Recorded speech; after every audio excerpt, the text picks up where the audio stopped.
Today we'll be talking about building the perfect closet for your 2026 to 2027 school year. What's good with y'all, my brother, my sisters? We are back with another video. I haven't made a back to school video in a minute, but the ones that I did make were classics and also carried a lot of beneficial information. I love making these yearly because I genuinely get better, and if I get better, it allows me to make you all better as well. Today we'll be talking about building the perfect closet for your 2026 to 2027 school year. Before I even hop into the main topic of today, I want to give y'all some tips and advice. For one, school goes by very fast, so appreciate every single moment. Despite you might dreading waking up every morning, having to go to certain classes, see certain people, appreciate that shit, because that shit is going to fly by fast. I remember being in school, motherfuckers, and the shit gonna fly by. Enjoy having that youth. Granted, I'm not entirely you get the point. Enjoy it, bro. I broke everything up in sections from shoes to bottoms to tops and accessories. It's a bundle video today. You're gonna learn something,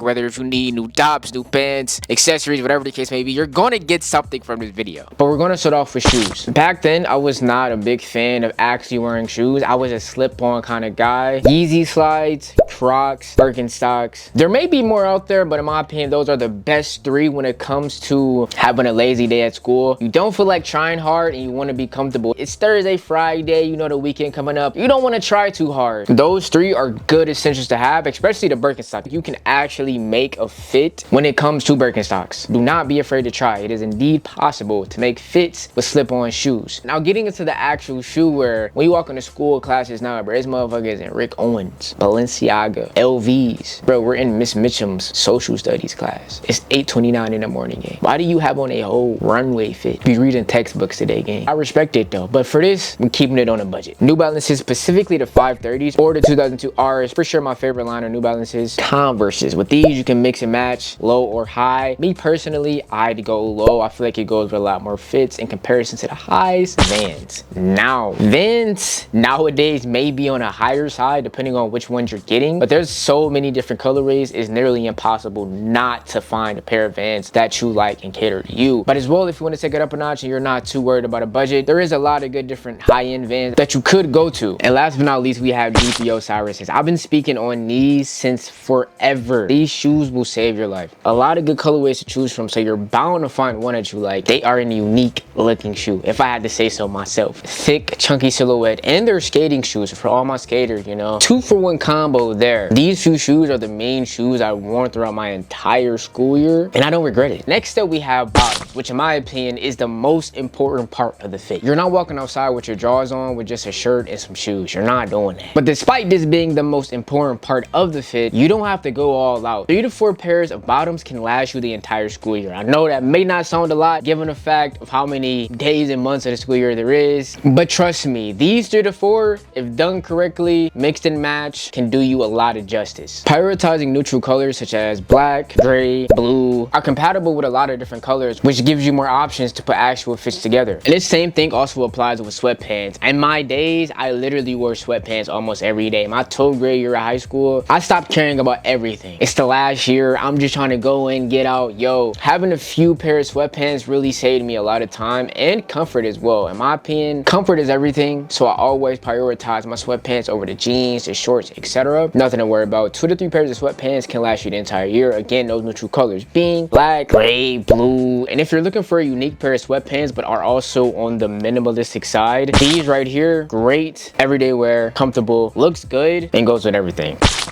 Y'all may have heard of these last form of bottoms, which I used to call them capris, but I think the formal name now for them is 3/4 shorts, which are basically sweatpants and shorts combined as one. I feel like these are perfect for that fall winter season when it's, again, not too hot, not too cold. It's like a mixture of both. The comfort on those are truly amazing. It's like sleeping with a fan on and you're slightly cold, but you have the cover on top to layer everything out evenly. So it's like the perfect combo, to be honest. It's crazy because I was originally gonna make some, but I didn't do it, which I still regret to this day. But 3 to 4 shorts, I advise you to go for. If you don't have any, you have a pair of good sweatpants that you want to cut up or change up, I'd advise you to do that for those. Next up, we have our tops. T-shirts, I like to keep these very minimal. Little to no graphics. I grew out of that era, I'm gonna be honest. The graphic tees are still good if you can find one that you like, but nowadays the simplicity just comfortable aspect, good quality cotton, that's all I need on my shirt. I feel like those type of tees go with more other clothing as well. Granted, you'll have those days where you want to go all out, so don't let me stop you from going out your way and trying those certain graphic tees. I own a few graphic tees myself. It's just very picky. Early high school or freshman year, I was heavy on the graphic tees, but as I started to expand my style a little bit, I grew out of it because I realized the minimalistic, the just straight color, the blanks, they go with a lot more stuff, truth be told. The few that I do have are good statement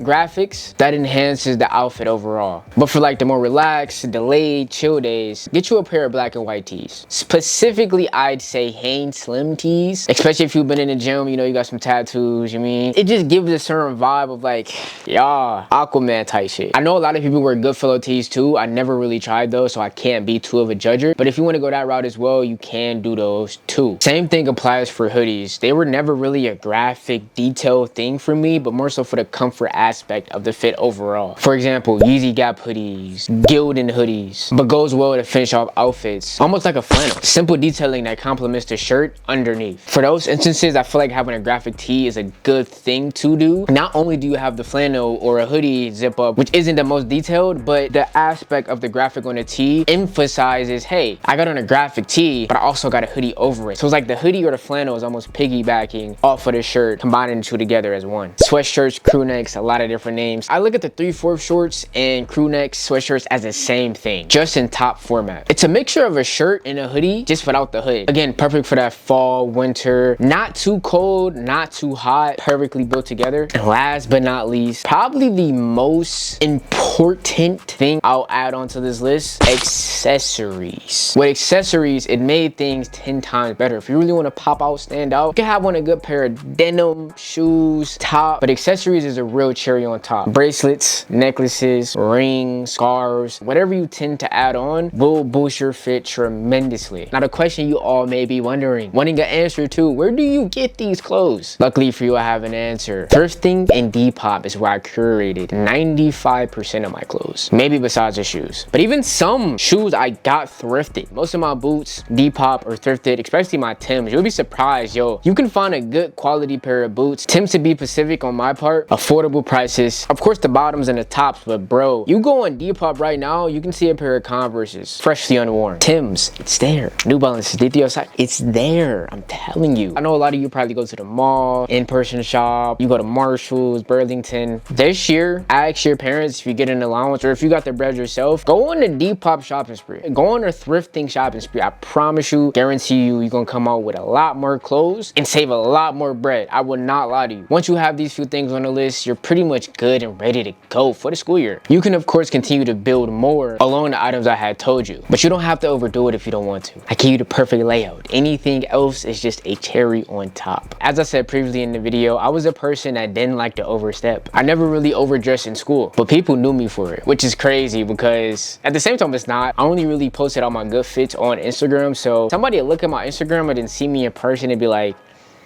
this might not be the same motherfucker. Forgot to mention, this one doesn't really even count as an accessory, but headphones, bro. If you can go a whole day of class without headphones, forget class, a whole day of school without headphones, you must be studying. They don't even have to be the most expensive, bro. I remember whenever I forgot my headphones at home, I dead ass wanted to turn around. No matter how late I was, I wanted to turn around and go back to the crib to pick them up. Did I ever do it? Nah, I think I did maybe one time. That's how serious that music should get. Like, music really got me through the day. Obviously, they're not max volume because you still gotta listen to the teacher hear what she's saying. It's still there though to make the idle time go by faster. So headphones, music, low-key a cheat code. It's like a time skipper, if that makes sense. I hope this video helped you all out today. I know it's pretty early, but I tend to make these videos around the same time so you all have enough time to get what you need to be prepared before the school year starts. Everyone hates last minute shopping, at least I do. I'd rather already have it all laid out, have my first outfit ready, good to go, and we good. But without further ado, thanks for watching. Thanks for tuning into the video. I hope this video helped you all. Hope you gained something from the video. If you're new, my community name is The Vets. Welcome. If you're recurring, welcome back. Y'all keep going for me. I'm gonna keep going for y'all. Boy Von is out, man. Peace.